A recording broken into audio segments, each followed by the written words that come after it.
And now, Effective Communication with Phil Zeller, CEO, Dale Carnegie, Southwest Michigan. Have you ever screwed up? Come on now, be honest. Get it out there. Have you ever screwed up? Sure you have. We all have. We make mistakes. Welcome to the human race. It's bound to happen. We are only human, right? Born to make mistakes. Some of you remember that song back all the way from the 1980s. Holy cats, the Human League. It does happen. We do make mistakes. I can remember a couple of years ago, I was headed to a board meeting, and I had some issues along my travels to get to this board meeting I was going to, and I had a good friend of mine who was presenting to a board, and he needed me there to help out and with the presentation. And as I was trying to get there, like a lot of times in life, you have unpredicted things that happen to you, and then all of a sudden they make you late. And I remember getting the board meeting, and I came into the board meeting, and I knew I had to be there. And as soon as I got there, he looked at me, and he was in the middle of trying to answer questions to the board. And you could just see it by his expression on his face. When I walked in, he looked and saw me, goes, "Oh, great, Phil's here. This is awesome." And he was excited that I was there because he felt like he was in a position where he couldn't answer the questions they were asking him. And he was very excited to see me, and I saw the excitement on his face and also the relief of me coming in the room. And I let the folks know it was truly an honor to be here, and I was there to help in any way possible, and understand that these things in life that we go through that sometimes take us off course do happen. And it was a great opportunity. We got through it, and the board meeting went fantastic. We were able to make the points we wanted to make, and everybody got a good understanding. The challenge is in a situation, sometimes you're in a situation where you have a meeting or a group's getting together, or you have an issue and you're late, and somebody, wants to basically attack you. And I had one situation, and I was out in a 3-day conference out in California. It was a training certification event.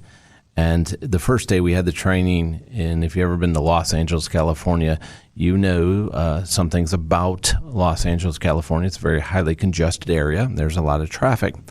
So from where I was staying to going to this conference, I was driving an hour to get there, but I always planned at least 2 hours because it was an hour drive, and you never know what you're going to get with Los Angeles traffic. So I gave myself at least double the time it would normally take to get there.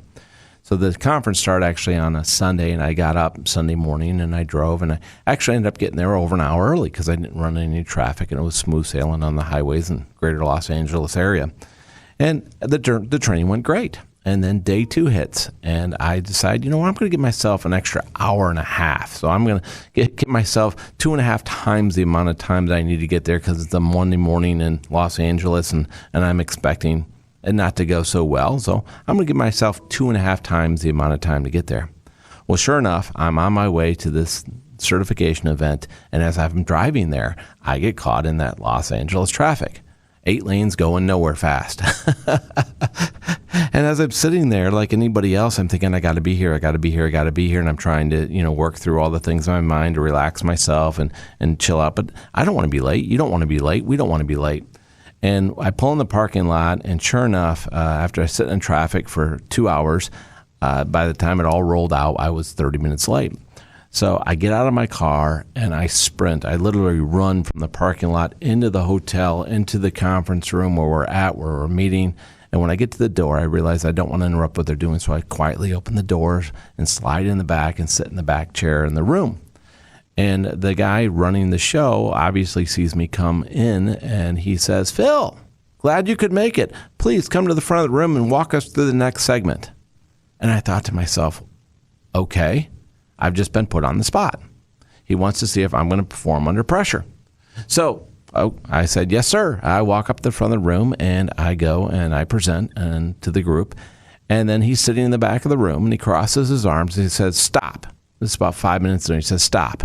He goes, you're not even giving us exactly what we're looking for here, and you're off base with what you're doing. And I said, "My apologies. I had challenge coming in this morning. I apologize for being late and that I wasn't on top of everything here." He goes, "Well, that's unacceptable. What you did was wrong." And I said, "Sir, please come to the front of the room and teach us what to do right. If you want all of us to be successful, show us how it's done. I apologize. Now let's move on and let's start to learn and grow." And sometimes the student becomes the teacher because that teacher never did that to anybody else in that class again, because we talked about it later. Always allow people to save face. Always allow people to grow.